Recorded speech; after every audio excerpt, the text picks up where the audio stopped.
Hello दोस्तों, मैं प्रशांत। आप लोग कैसे हैं? उम्मीद करते हैं कि आप लोग बेहतर होंगे।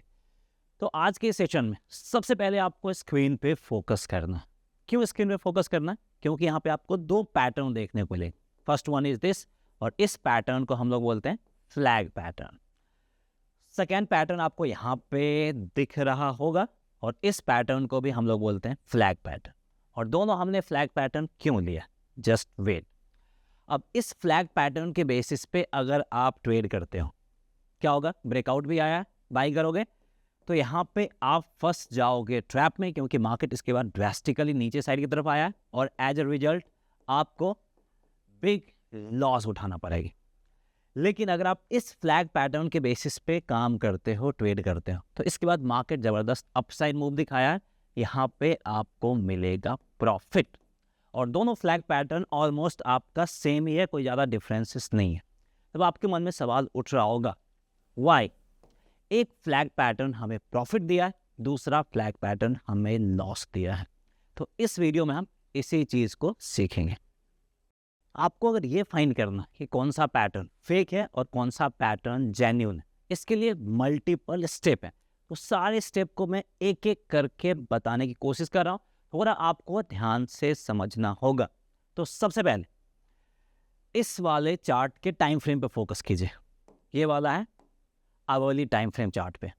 अब हम आ जाते हैं इस वाले चार्ट पे, इस पे फोकस कीजिए। ये कौन सा है? ये डेली टाइम फ्रेम वाले चार्ट पे। दैट मीन्स टू, ये जो फ्लैग पैटर्न बना है, ये कितने दिन में बना है? ये लगभग आपका 8 to 9 आवर्स में इस फ्लैग पैटर्न का फॉर्मेशन हुआ, राइट? अगर आपको कंफ्यूजन है कि मैं क्या बताने की कोशिश कर रहा हूँ, बस थोड़ा सा इंतजार कर लीजिएगा, वहाँ पे आपको क्लैरिटी मिल जाएगा। अब इस फ्लैग पैटर्न पे फोकस कीजिए। ये लगभग आपका 15 to 17 ट्रेडिंग सेशंस में ये फॉर्मेशन करा है, ठीक है? तो अब मैं आपसे एक सवाल पूछूंगा कि आप किस फ्लैग पैटर्न पे ट्रस्ट करोगे? उस पे जो कि 8 to 9 आवर्स में फॉर्म करा है, या फिर उस पे जिसको फॉर्मेशन में 15 to 16 डेज लगे हैं? बिल्कुल सही, 15 to 17 डेज वाले फ्लैग पैटर्न पे आप भरोसा करोगे। तो आपका यहाँ पे फर्स्ट स्टेप क्लियर हो गया कि फेक पैटर्न को आपने आइडेंटिफाई कर लिया। क्यों? पहला स्टेप यही है कि कोई भी फ्लैग पैटर्न का फॉर्मेशन में अगर स्मॉल टाइम लग रहा है, दैट मीन्स टू, वो आपका फेक हो सकता है, वो आपको ट्रैप कर सकता है। और कोई भी फ्लैग पैटर्न के फॉर्मेशन में अगर आपका लार्जर टाइम लग रहा है, दैट मीन्स टू, वो जेन्यून है, उस पे आप ट्रस्ट कर सकते हैं। तो पहला step, small time avoid, large time trust. अब हम आते हैं सेकेंड स्टेप पे, जिसके जरिए हम आइडेंटिफाई कर सकते हैं which one is fake pattern and which one is genuine. तो यहाँ पे ध्यान रखना, टू क्लीन। कोई भी चार्ट पैटर्न अगर आपका टू क्लीन हो, पूरा साफ सुथरा दिख रहा है, जैसा हमें गूगल पे इमेज में दिखता है या जैसा बुक में फॉर्मेशन होता है, उस तरीके का पैटर्न का फॉर्मेशन जनरल मार्केट में नहीं होता है। अगर हो रहा है, दैट मीन्स टू, कुछ ना कुछ यहाँ पे फिशी है। यानी यहाँ पे क्या कराया गया, जो बड़े प्लेयर्स हैं, जो पैसे वाले हैं, वो जानबूझ के इस पैटर्न का फॉर्मेशन करा है, ताकि आप इस पैटर्न को आसानी से आइडेंटिफाई कर लो। और ये सारे पैटर्न क्या होगा? इजी टू आइडेंटिफाई होगा। मतलब इस पैटर्न को सिर्फ आप ही नहीं आइडेंटिफाई कर रहे हो, आप जैसे करोड़ों लोग आइडेंटिफाई कर रहे हो। और जिस चीज़ को आप जैसे करोड़ों लोग आइडेंटिफाई कर रहे हैं और हर एक जगह चर्चा है, तो वहाँ से आपको प्रॉफिट नहीं मिलने वाला। बेसिकली वो क्या होता है? चारा होता है। जैसे हम मछली पकड़ने के लिए डालते हैं, तो मछली पकड़ने के लिए ट्रैप होता है, ट्रैप ना दिखे उसके लिए हम क्या करते हैं? एक चारा डालते हैं। तो यहीं पे जो बड़े प्लेयर्स हैं, जिनको पैसा कमाना है, वो ट्रैप ना दिखे उसके लिए क्या बनाते हैं? वो एक पैटर्न बनाते हैं, और वो पैटर्न ऐसा बनाते हैं टू क्लीन, ताकि आपको नेक्ड आई से आसानी से दिख जाए। तो कोई भी पैटर्न जो बहुत ही ज़्यादा क्लीन हो, साफ सुथरा हो, इजी टू आइडेंटिफाई हो, ये मोस्ट प्रोबेबली चांस रहता है कि ये आपका फेक हो सकता है। और इन सारे पैटर्न को अवॉइड करना, चाहे आपका फ्लैग पैटर्न हो, हेड एंड शोल्डर पैटर्न हो, चाहे आपका कप एंड हैंडल पैटर्न हो, कोई भी पैटर्न पे ये सारी चीज़ अप्लाई होते हैं। अब मैं यहीं पे आपको समझाने की कोशिश कर रहा हूँ। अब इसी पैटर्न को देख लो, क्या है? प्राइस ऊपर गया है, उसके बाद एकदम क्लियरली फ्लैग पैटर्न का फॉर्मेशन का कोई भी प्रॉब्लम नहीं है। दैट मीन्स टू ये क्या है, ये टू क्लीन है। अब हम दूसरा जो हमारे सामने दूसरा एग्जांपल इसी पे आते हैं। यहाँ पे प्राइस ऊपर गया, उसके बाद ड्रेस्टिकली नीचे आया। अब देखिए इसके लो को हमने नहीं लिया। अब कई लोग क्या करेंगे, परफेक्ट बनाने के चक्कर में इसके लो को लेंगे, तो यहाँ पे कन्फ्यूजन है कि लो ये बनेगा या फिर ये बनेगा। पहला कन्फ्यूजन यहाँ पे जनरेट हो गया।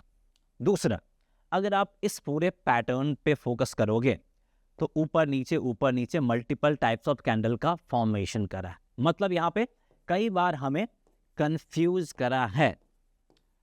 मतलब क्या है कि ये टू क्लीन नहीं है, और इसमें देखोगे तो कोई कंफ्यूजन नहीं है, आसानी से कोई भी लोग आइडेंटिफाई कर सकते हैं। तो इसलिए जब भी कोई पैटर्न आपको टू क्लीन दिखे, इजी टू आइडेंटिफाई दिखे, वहां से भाग लो, क्योंकि वो प्रॉफिट नहीं है, ट्रैप है। तो हम आते हैं थर्ड स्टेप, जिसके जरिए हम आइडेंटिफाई करेंगे fake pattern and genuine pattern. तो यहाँ पे हम एक पावरफुल इंडिकेटर का इस्तेमाल करेंगे, जिसके बारे में आपको ही पता है और रेगुलर बेसिस पे आप भी यूज करते हैं। चाहो तो आप गेस कर सकते हो। तो चलिए उस इंडिकेटर पे करते हैं फोकस, और वो इंडिकेटर है आपका वॉल्यूम। पता ही होगा, ये काफी simple, normal, easy to use indicator है। इसकी मदद से भी हम फेक और जेन्युइन पैटर्न को आइडेंटिफाई कर सकते हैं। कैसे? Let's find out with example. अब यहां पे देख लो, कोई भी पैटर्न का फॉर्मेशन हुआ है। अब वो पैटर्न ब्रेकआउट तो देगा, ब्रेकआउट से पहले तो ट्रैप नहीं कर सकता, ब्रेकआउट देगा, ब्रेकआउट के बाद ही ट्रैप करेगा। और जैसे ही ब्रेकआउट देगा, हम आइडेंटिफाई कर सकते हैं वॉल्यूम की मदद से कि वो ब्रेकआउट जेन्युइन है या फिर फेक। कैसे? यहीं पे देख लो, ब्रेकआउट कैंडल पे आप वॉल्यूम पे गौर करो। जो नॉर्मल वॉल्यूम है उससे ज़्यादा वॉल्यूम हमें यहाँ पे देखने को मिल रहा है। दैट मीन्स टू, यही चीज़ चाहिए। जहाँ पे भी ब्रेकआउट कैंडल आया है, ब्रेकआउट कैंडल पे हमें वॉल्यूम हाई चाहिए। तो यहाँ पे मैं एक बात याद रख लो, ब्रेकआउट कैंडल पे हाई वॉल्यूम हो तभी भी उस पैटर्न पे ट्रस्ट करना, अदरवाइज उस पैटर्न को भी छोड़ के भागना। तो यहाँ पे क्लैरिटी मिल गया। तीसरा पॉइंट, ब्रेकआउट कैंडल पे हाई वॉल्यूम चाहिए। ठीक है, तो यहाँ पे आ जाते हैं।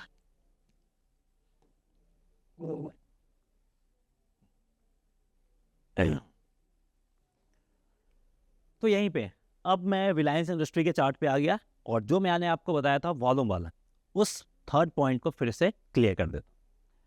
अब देखिए यहाँ पे जो ब्रेकआउट आया, इस कैंडल पे ब्रेकआउट आया है, और इस ब्रेकआउट कैंडल पे वॉल्यूम देखिए, वॉल्यूम बहुत ज़्यादा हाई है। तो ऐसा वॉल्यूम चाहिए, यानी तो जो इस कैंडल पे वॉल्यूम आया है, इस तरीके का वॉल्यूम भी आता है, फिर भी डाइजेस्ट करा जा सकता है, और फिर उस पैटर्न पे हम ट्रस्ट कर सकते हैं। ठीक है, तो हाई वॉल्यूम किस तरीके का होता है वो यहाँ पे हम बताने की कोशिश करें।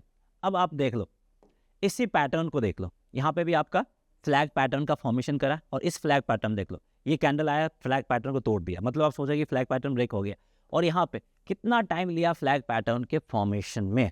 तो लार्ज टाइम लिया, भरोसा कर सकते हैं। इसके बाद मार्केट आपको ऊपर गया, 3-4% का मूव यहाँ पे दिखाया। अब हम आते हैं नेक्स्ट, जो कि फेक वन है। ये आपका इसके मुकाबले देखो तो बहुत छोटा सा टाइम लिया है, और इस कैंडल पे अगर आप देखोगे तो वॉल्यूम आपका जितना एवरेज वॉल्यूम है उसी के बराबर वॉल्यूम है। लेकिन अगर आप थोड़ा सा और इसको गौर करो तो इस कैंडल पे पॉजिटिव वॉल्यूम है, इस कैंडल पे पॉजिटिव वॉल्यूम है, और तीसरा जो ग्रीन कैंडल उस पर पॉजिटिव वॉल्यूम।